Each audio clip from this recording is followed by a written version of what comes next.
buenos días. Estamos aquí con Dolores Limón, que es una famosísima doctora de la Universidad de Sevilla, la Facultad de Ciencias de la Educación, experta en ciertos temas como ecofeminismo y educación ambiental, pero queríamos sobre todo que quede patente la calidad humana que tiene Lola y que nos cuentes un poco en esta entrevista ese camino que has tenido tras tantos años en nuestra universidad, dando clase a tantas generaciones de estudiantes que han podido aprender mucho de tanto que tienes que enseñar, incluso a nosotros mismos. Lola, estamos encantados de tenerte, como bien ha dicho Manuel.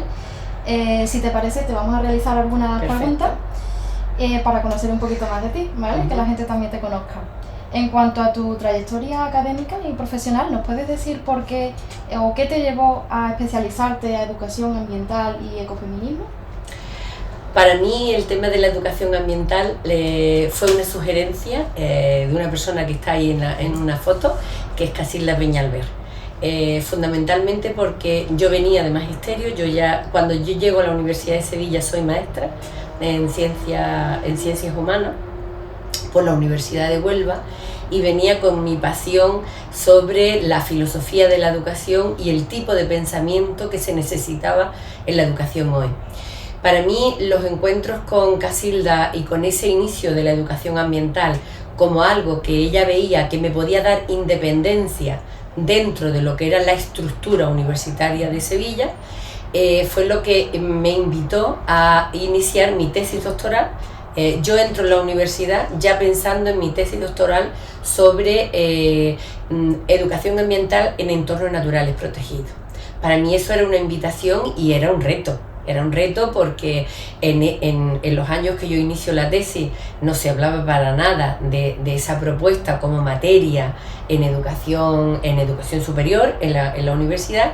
Y para mí me supone que, bueno, yo vengo de un magisterio muy politizado en la Universidad de Huelva, donde se me abre el campo de mi línea de pensamiento dentro de lo que era la filosofía de la educación, pero se me abre y se me invita mucho desde ese compromiso político sobre la justicia social, sobre lo que en un momento determinado la educación tenía que generar, que no era solo igualdad, sino que hablábamos de educación compensatoria, pero no solamente en competencias de contenido y en competencias de habilidades, sino en competencias, diríamos, de propuestas de cambio que se le podía facilitar a la gente que no tenía medios y recursos Desde esa visión empezó en la educación ambiental. La educación ambiental, de hecho, incluso cuando yo ya estoy siendo contratada como, en aquella época era asociado tipo 1, tipo 2, tipo 3, aparecía una graduación dentro de los contratos, y yo empiezo dando historia de la educación, empiezo dando bases filosóficas, que no se llamaba base filosófica, sino se llamaba filosofía de la educación, y yo ya estoy iniciando mi tesis doctoral, pero contratada en una escuela taller en Huelva, que era la educación en alternancia, y era para entrar un poco a contactar con educación ambiental en entornos naturales protegidos, que todavía no estaba la figura de parque natural y Sierra de Aracena y Picos de Noche, no estaba todavía, estaba ahí generándose y gestándose, y ahí yo era la coordinadora pedagógica de la educación de esa escuela taller. Muy bien, y en este campo de trabajo tan amplio que has comentado brevemente, para lo extenso que es, ¿puedes comentarnos algunas contribuciones más relevantes que hayas aportado al mundo de la ciencia y al mundo en general? A mí me gusta hablar más que de aportaciones, me gusta mucho el término de cooperar y sobre todo corresponsabilizarme de crear pensamiento conjunto. La idea de aportar en solitario no me gusta, a lo mejor quizás por propia formación dentro de mi familia, de lo que en un momento determinado era gestar en grupo, gestar en familia, gestar desde lo que en un momento determinado te da la solidez, te da la tranquilidad, que es crear conjuntamente con las personas que tienen al lado. Para mí, una de las contribuciones que creo que puedo dejar como legado a los estudiantes con los que yo he ido aprendiendo, y súper agradecida, es ese grado de corresponsabilidad de crecer juntos. El crecer juntos significa no quiero eximirme de la responsabilidad de yo estar de alguna manera invitando y favoreciendo un tipo de pensamiento, facilitar una serie de conocimientos imprescindibles y necesarios para consolidar otro nuevo pensamiento, pero para mí es importante, y por eso hablo de pedagogía de la innovación cuando me invita Carlos, un compañero al que yo le estoy muy agradecida, y yo creo que ahí hay un crecimiento conjunto, el profesor Carlos Hervás, y de alguna manera entra en esa disposición de pedagogía de la innovación, para que la innovación sea, diríamos, transformadora, para que esa innovación cree estado de opinión y sobre todo crecimiento personal, tiene que ser una innovación desde los afectos, una innovación desde lo que la persona necesita y de alguna manera me siento cómoda. Por eso yo quiero agradecer mucho a todo ese devenir, que hay un montón de generaciones a los que me han ido, bueno, no he tenido la habilidad, diríamos, porque no lo veía necesario y porque me ruborizaba de las cosas que decían los estudiantes, que le había significado la clase, porque la clase significa escuchar, significa atender, significa crear vínculos, y normalmente crear vínculos que nos da muchas veces susto dentro de una clase, pero crear vínculos afectivos.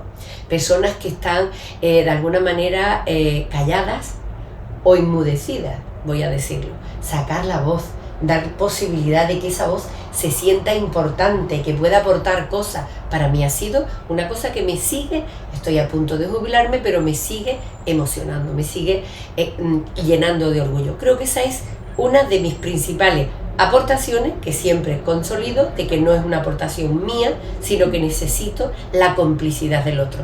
Sí, soy muy pesada con las tres cosas: la corresponsabilidad, la complicidad, ¿vale? Y por supuesto, hemos dicho, esa corresponsabilidad, esa complicidad y por supuesto ese crear conjunto, ¿vale? De alguna manera. Pues Lola, hablamos mucho de esta evolución, de lo que ha supuesto para tus clases el conocer a personas, lo que han aportado en tu vida. Sin embargo, sí que nos gustaría saber este avance que ha habido de la educación desde el momento en el que empezaste, después de tantos años pudiendo aportar a este sistema educativo. Y es que cómo has vivido los cambios, sobre todo con la inclusión de las tecnologías, con estos cambios de la sociedad que podríamos debatir si hemos ido a mejor o a peor. Nos gustaría saber desde tu perspectiva qué ha supuesto para ti tanto cambio. Bueno, yo creo que es una pregunta muy de Manuel Reina, que es el que me lo hace, al que le estoy agradecida en algunas ayudas que me ha dado. Muchísimas porque gracias. Está claro de que la innovación es necesaria desde esos cambios tecnológicos, pero yo tengo que estar en un estado de alerta. Y no de alerta en negativo, sino de alerta en positivo, de alerta en cuanto que yo tengo que continuar aprendiendo.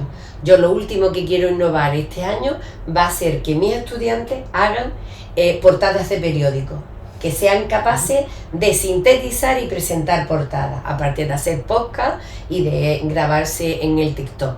¿Qué se supone? Que yo no soy experta en eso. ¿Qué se supone?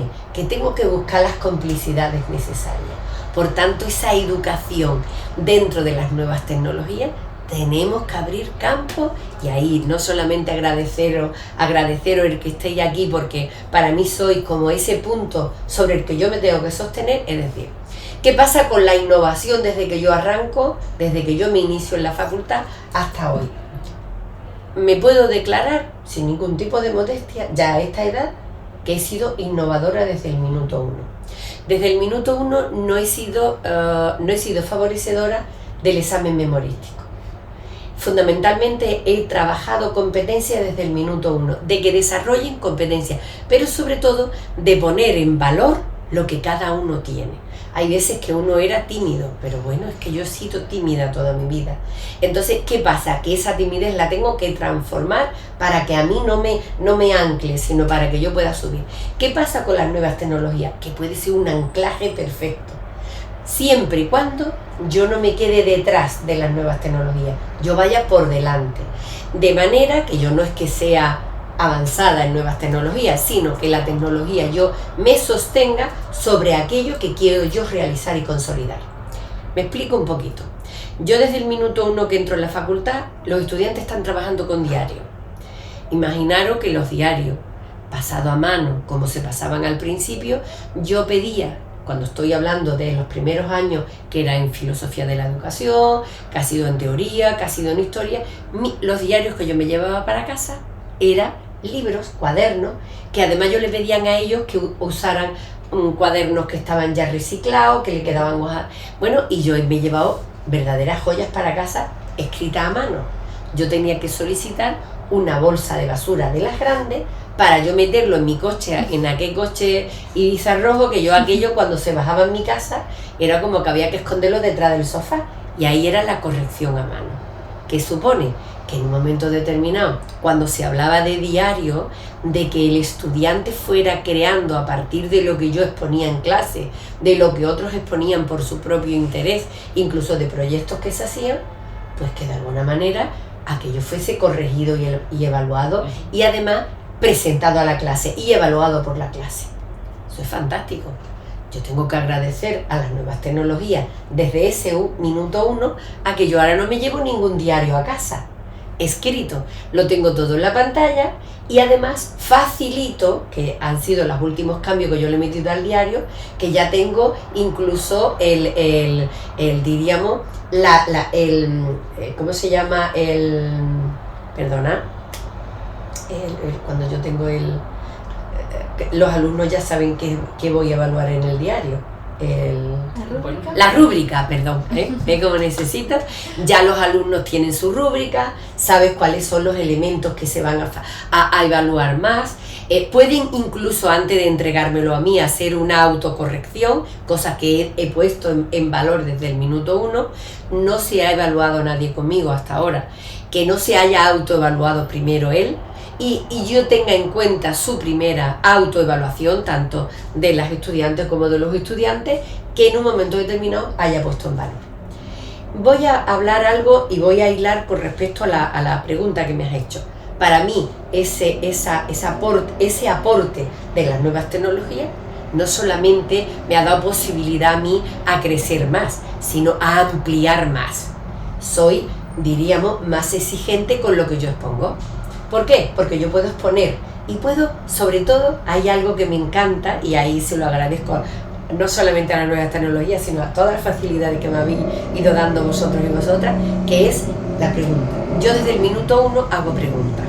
No, hago afirmaciones, pero sobre todo hago muchas preguntas, para que el estudiante desde el minuto 1 se esté autocuestionando. Y ese autocuestionamiento me lo facilita ahora bastante el sistema tecnológico. Los avances tecnológicos hacen que en el nivel de preguntas, yo por ejemplo desde el minuto 1 que no sabía usar el ChatGPT, le dije a los estudiantes que buscaran en el ChatGPT todo lo que yo decía. ¿Qué pasaba desde ahí? Que había que preguntarse. Por tanto, el ChatGPT incluso te puede ayudar a preguntarte. ¿Cómo le damos la transformación a esas preguntas? No tengo problema para que me usen el ChatGPT desde el minuto 1, tanto en los TFG, en los trabajos fin de grado, como en los trabajos fin de máster. ¿Qué se supone? Que el alumno tiene que recrear. Yo no creo que la inteligencia artificial vaya por delante. La inteligencia artificial es un soporte y va por detrás.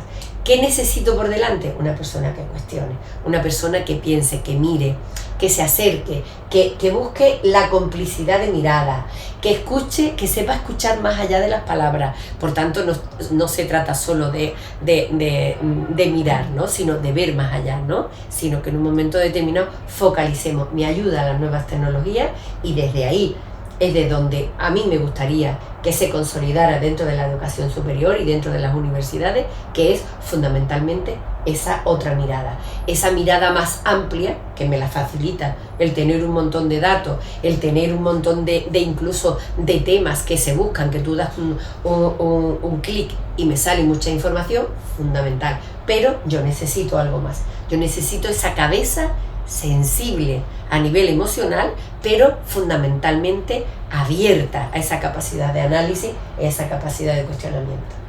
Bueno, permítame decir que la verdad que la respuesta ha sido realmente interesante, porque das otra versión de lo que es la inteligencia artificial, que tanto se habla últimamente de que nos hace pensar menos o nos hace desacostumbrarnos a trabajar, como esta persona, así a modo de titular, que necesita plantearse las cosas.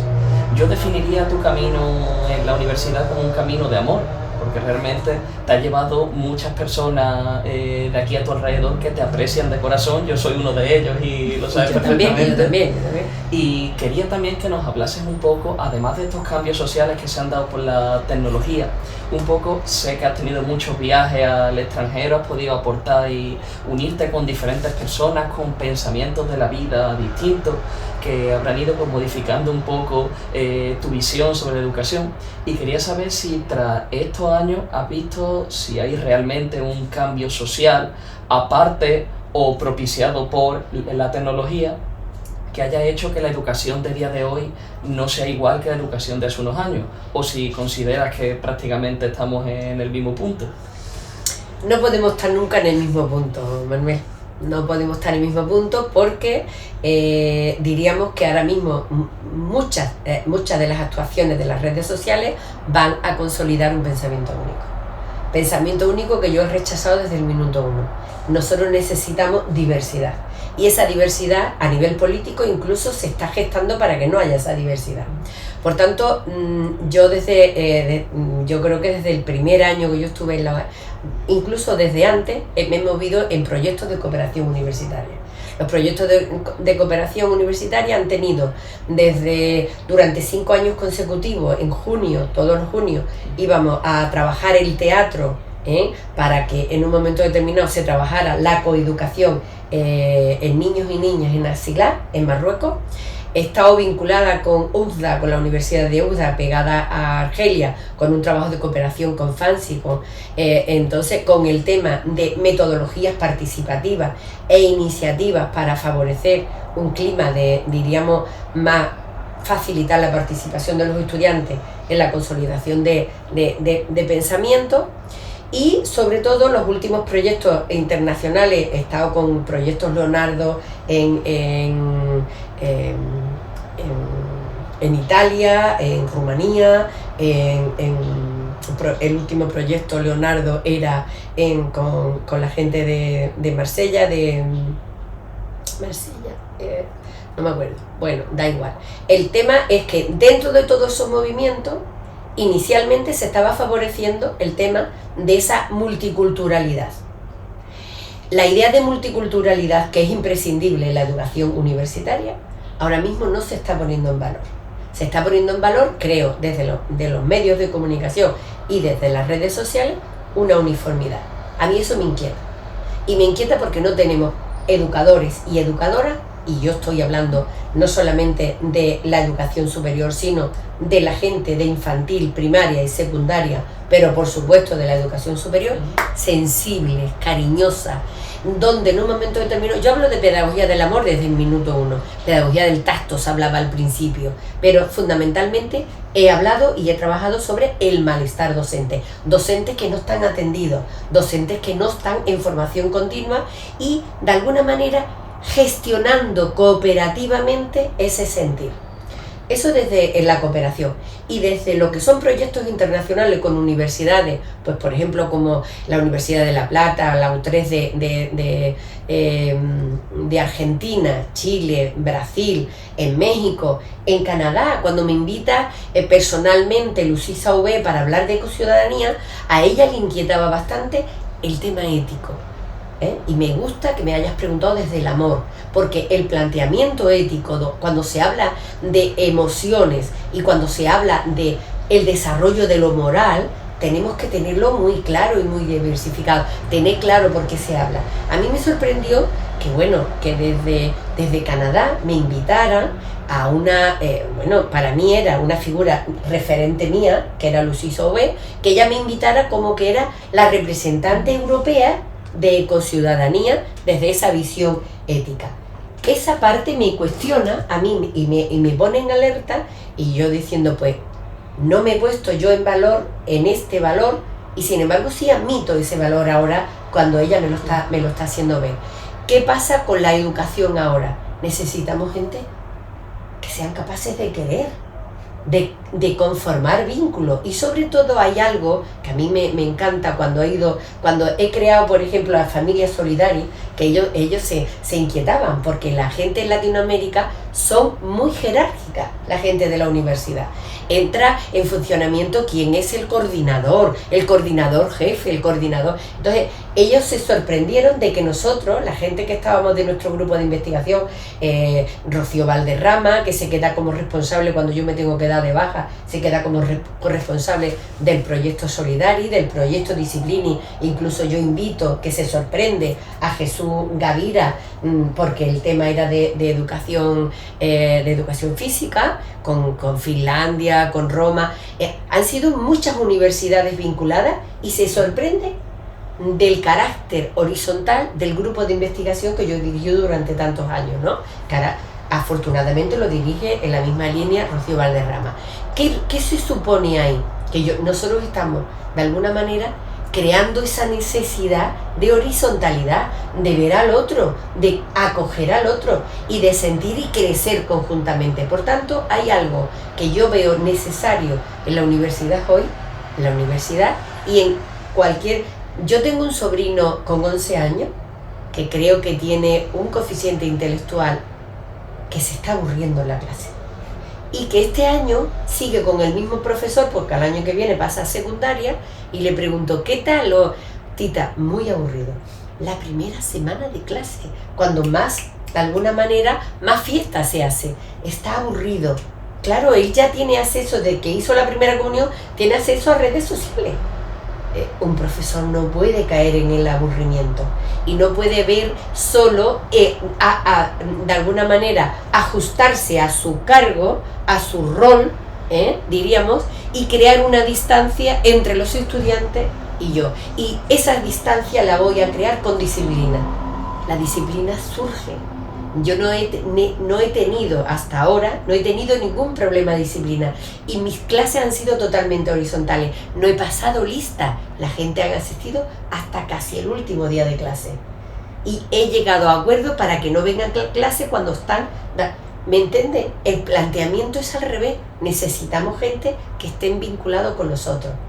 Pero os tengo que decir, y ahí me siento como en débito, que creo que es muy difícil llegar a acercarte a las personas desde iguales, porque la otra persona te supone en un rol y al suponerte en un rol has de trabajar tú desde el rol que él te está suponiendo, pero sobre todo desfigurar el sentido de autoridad que tenemos. Para mí es muy necesario que la universidad ahora mismo recuperemos el carácter humano, el carácter, y sobre todo hay algo que me preocupa bastante, que es el tema de la salud mental de los profesores. Os dije que yo empecé con Manuel Esteve. Manuel Esteve, bueno, yo tuve el honor y le agradecí tremendamente que cuando muere Casilda Peñalver, que para mí ha sido un referente, una amiga, y su padre, para mí, Patricio Peñalver, ha significado como el padre de esa filosofía en la que yo me movía, esa filosofía de la educación. Muere Casilda y estábamos trabajando el tema del malestar docente con el profesor Esteve, que tampoco está con nosotros ya, que hablaba de que el profesor necesitaba, yo no voy a decir terapia, pero sí quiero que sean grupos donde en un momento determinado nos cuidemos, grupos generadores de saber. Yo me metí, por ejemplo, en Gestalt, en un curso de formación de Gestalt, lo recibí e incluso lo acabé con mucha satisfacción. El sábado que viene me veo con mi grupo de Gestalt.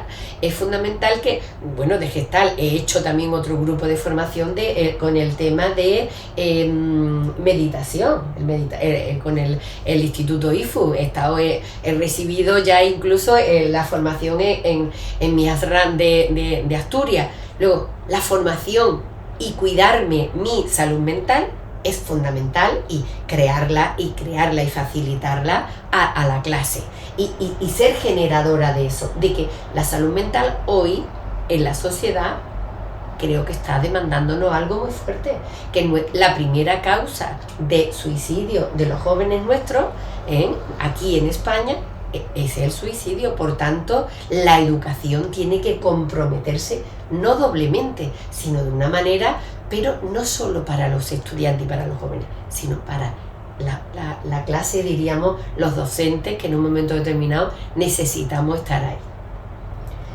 Muy bien, la charla por lo menos a mí me está pareciendo súper enriquecedora, es maravilloso, pero por ir concretando un poco, sí, por ir sacando algunas conclusiones, aunque yo ya he apuntado personalmente también algunos consejos tuyos, me gustaría que indicases algunos consejos tanto para los docentes como para los estudiantes en cuanto a la inclusión de la tecnología, en cuanto a no caer en enfermedades mentales, como estamos diciendo, algunos consejos claves tanto para docentes como para estudiantes. Bien, algo fundamental que si me conocen un poquito, el término consejo lo vamos a retirar, ¿vale? Es decir, yo necesito consejo vuestro, más que consejo, premisa, más que consejo, como cuestionamiento. ¿A dónde nos tenemos que mover? No sabemos. ¿Cómo lo vamos a conseguir? ¿Cómo vamos a saberlo? Vamos a cuestionarnos. Es decir, ¿dónde me encuentro yo cómoda? Me encuentro cómoda con una sonrisa, con una acogida, con una mirada. Si no la tengo, voy a intentar acercarme. Y si no me acerco físicamente, porque muchas veces incluso lo físico hablamos de distancia terapéutica, normalmente, y con perdón, y se lo pido en la clase, yo pido perdón porque necesito el tacto. Coger, agarrar, ¿qué te pasa? Es decir, acercarte a la persona. ¿Estás hoy mal? ¿Te encuentras mal?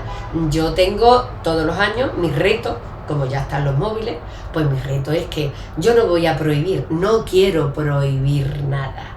¿Qué quiero? Usar lo que tiene en la mano. Tú tienes que ver móvil. Oye, ¿te importa buscar esto que no me sale y se lo dices a la clase? Y ahí te lo veo ya buscando algo en Google. ¿Te importa? ¿Vale? Entonces, consejo, ninguno. ¿Dónde nos podemos sentir mejor y que podamos avanzar? Cuando en un momento determinado somos capaces de cuestionar nuestra realidad. Es decir, ¿qué no me gusta? Voy a ver qué no me gusta. No me gusta estar sola. O si me gusta estar sola, yo voy a saber que hay alguien que está preocupada por mí. Es muy importante. Yo hay una de las grandes máximas que yo tengo es que yo sola no soy capaz de hacer nada. Sé que sola me puedo valer, sí, pero sola puedo crecer, puedo continuar creciendo si yo voy buscando complicidades. Por tanto, dos ideas básicas que necesitamos en la educación superior ahora, en las que yo me quiero mover, fundamentalmente es analizar la realidad, por muy dura que me parezca, por muy dura, pero nunca con una visión negativa, no con una idea de pesimismo.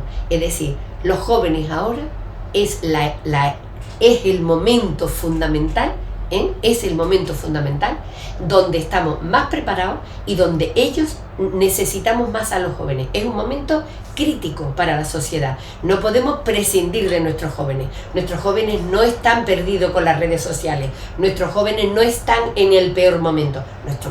Nuestros jóvenes están en el momento actual. Y nosotros como docentes que venimos con todo un background hecho de muchos años, necesito agarrarme, necesito sostenerme sobre los jóvenes. Si yo no me sostengo sobre los jóvenes, es muy difícil que yo siga siendo un profesor emprendedor, un profesor dialogante, un profesor que busca la participación de los estudiantes para yo continuar creciendo. Yo no he terminado de crecer. ¿Estoy a punto de jubilarme? Bueno, pero dentro de lo que en un momento determinado es seguir creciendo, lo necesito. Necesito seguir alimentándome. ¿De dónde? De los jóvenes. Yo vengo de un viaje ahora donde mis grandes conquistas amorosas han sido un niño que se llama Joy, de 4 años, caboverdiano, una chiquitita que era pequeñísima, pero que en un momento determinado los padres no le estaban echando cuenta y le llamó la atención a la niña y los padres entonces empiezan a ver a la niña. Son situaciones, ¿cómo se diría? No son importantes. Para mí sí lo son, ¿vale? Un niño ruso que en un momento determinado estaba jugando solo consigo mismo y como que estaba como medio... estamos hablando de personas que en un momento, la clase que he hecho mención de mi sobrino, de pronto han venido nuevos inmigrantes a San Bartolomé de la Torre. San Bartolomé de la Torre puede tener hasta 15 nacionalidades distintas. Lo digo un número menor porque creo que es mayor, pero para no confundirme excesivamente. Su ratio, la ratio de la clase de mi sobrino de 25 ha pasado a ser de 30. Quiere decir que si antes estaba aburrido, ahora el profesor va a estar estresado. Porque va a tener distintos ritmos de aprendizaje, porque va a tener, y esos distintos ritmos de aprendizaje que tenemos que sostener ahora mismo a nivel social, ¿es un problema? Vamos a convertirlo en estímulo. ¿Cómo? Trabajando desde esos equipos consolidados, que además yo necesito buscar la complicidad de los estudiantes. Los estudiantes, no voy a estresarme yo porque tengo que atender a todos y cada uno. Todos y cada uno van a sentirse vistos y reconocidos por mí, os aseguro. Pero yo no puedo alimentar y sostener a cada una de las personas. Por tanto, vamos a crear grupos, vamos a facilitar grupos que sean nutricios, primera marca mayor. La educación ha de ser nutricia. Nutricia tanto para los estudiantes como para el profesor. El alimento y el sostenimiento es de afecto, es de respeto absoluto a los estudiantes. Yo entro en la facultad nombrada y elegida por los estudiantes. Yo en ese momento era, no sé si era asociado tipo 3 o el último tipo de asociado que había, que se despedía y se contrataba con las últimas necesidades del momento. No voy a hablar de derechos laborales, pero esa era mi realidad. Los estudiantes me conocían desde ahí. Entonces, la facultad era antes de pedagogía y era la escuela de magisterio, y de pronto se une.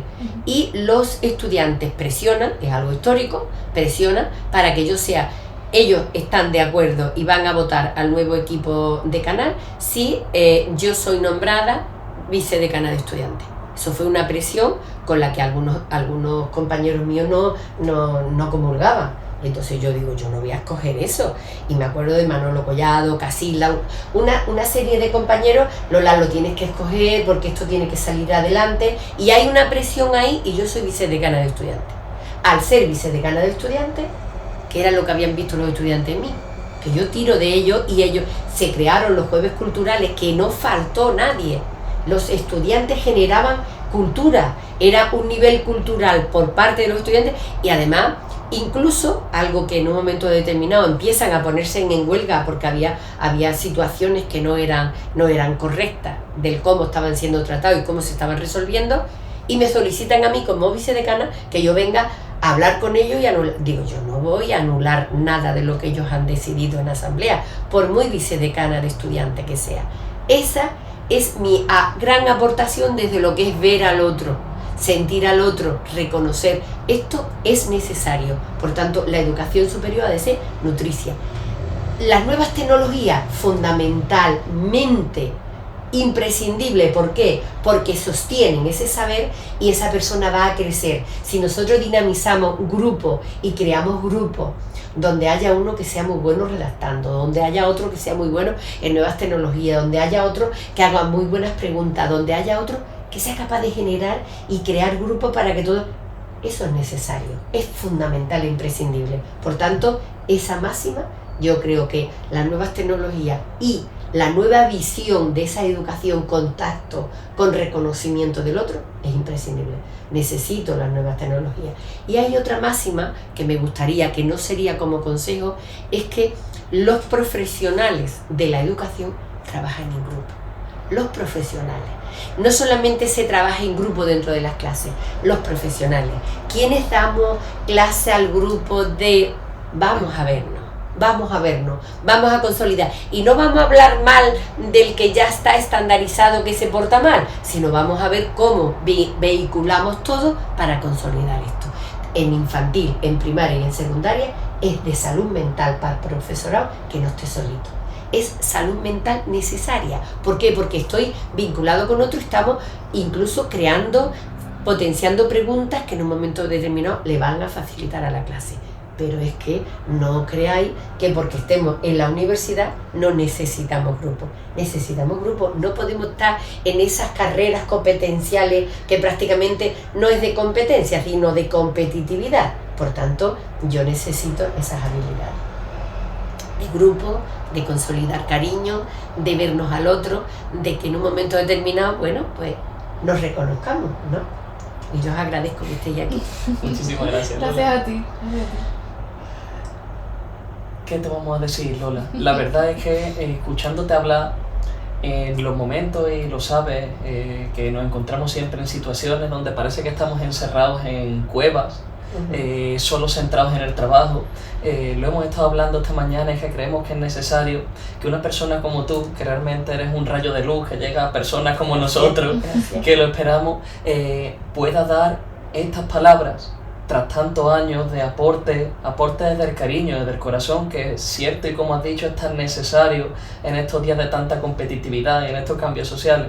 Así que desde el Congreso de Docencia queríamos dedicarte este espacio a modo un poco de homenaje a todo lo que tú has podido aportar a la sociedad y a la educación centrado, que al final no supone prácticamente ni un 0,0 de devolución de todo lo que nos has dado, pero por lo menos queríamos que estas palabras que nos han dado queden grabadas para poder seguir escuchándolas y que nos sirvan un poco como apoyo para poder avanzar en estos momentos negros que tenemos de vez en cuando, para alguien que de verdad creemos que habla siempre desde el cariño y que nos deberíamos apuntar la mayoría de estas pautas que nos has dado para seguir. Hay algo fundamental, Manuel, que me encantaría, que es la parte de formación continua. Es fundamental que nos sigamos, que seamos totalmente, bueno, yo hablo muchas veces de que no seamos soberbios, ¿no? De que tengamos la humildad de seguir aprendiendo siempre. Entonces, para mí ha sido muy importante seguir aprendiendo de otras cosas diferentes que no son las universitarias. Os he dicho del tema de gestal, el tema de meditación, estar en otro tipo de escuela que en un momento determinado puedan favorecer mis vínculos distintos. Y hay algo fundamental dentro de la universidad que creo que es muy importante.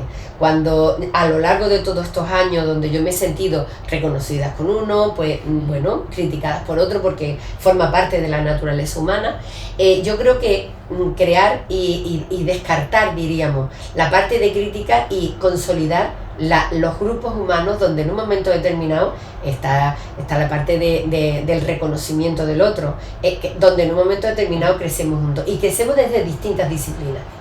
Que nos unamos distintas disciplinas para seguir aportando situaciones nuevas de aprendizaje. Y por supuesto está el tema de los artículos y demás, pero sobre todo está el tema de la lectura también de los clásicos. Hay unas lecturas de históricas que en un momento determinado son muy necesarias. Y muchas veces el exceso de artículos no es que la gente lo lea. Hay veces que se cita o no se cita, pero que en un momento determinado se consolida una determinada trayectoria que debe de ser reconocida. Y esas situaciones están, ¿no? ¿Cierto? Muchísimas gracias al Congreso por contar conmigo y sobre todo a todos los docentes que en un momento determinado van a estar ahí desde distintas naciones y con distintos tipos de planteamientos, donde en un momento determinado, bueno, pues me encanta, pues por ejemplo, la gente de la Universidad de Piura en Perú, la gente de Latinoamérica en general, tanto la Argentina, Chile, Brasil, México, Canadá, de Estados Unidos no tengo a nadie porque tengo mis déficits con el inglés. Pero bueno, yo también tengo ahí en la Universidad de Alberta gente que también desde el castellano han tenido, y desde la Universidad en Texas. Pero a mí me encantaría vehicular que en un momento determinado tanto Latinoamérica, Europa como Asia han tenido, y sobre todo la gente de África, de la Universidad de Dakar, la Universidad de Utah o la Universidad en Tetuán, han generado saberes que en un momento determinado tienen que poner en valor todo lo que en un momento determinado hemos sido capaces de estar en alerta para cuidar, para alimentarnos. y para que en un momento determinado seamos cómplices y corresponsables de seguir creciendo juntos. Y hoy la sociedad nos necesita más que nunca, desde esa diversidad, respeto a la diversidad, incluir a lo que en un momento determinado es diferente a nosotros, abrir nuestros corazones, abrir el campo, abrir las fronteras y consolidar esa idea de horizontes humanos con la gente que yo estoy vinculada también, desde Colombia y desde situaciones que en un momento determinado se han vivido y se han sentido. Muchísimas gracias y que sea un congreso de lo más, yo digo, innovador, tecnológicamente y afectivamente. Por tanto, los afectos cubiertos, las emociones, y ahí estamos. Muchas gracias. Muchas gracias. A vosotros.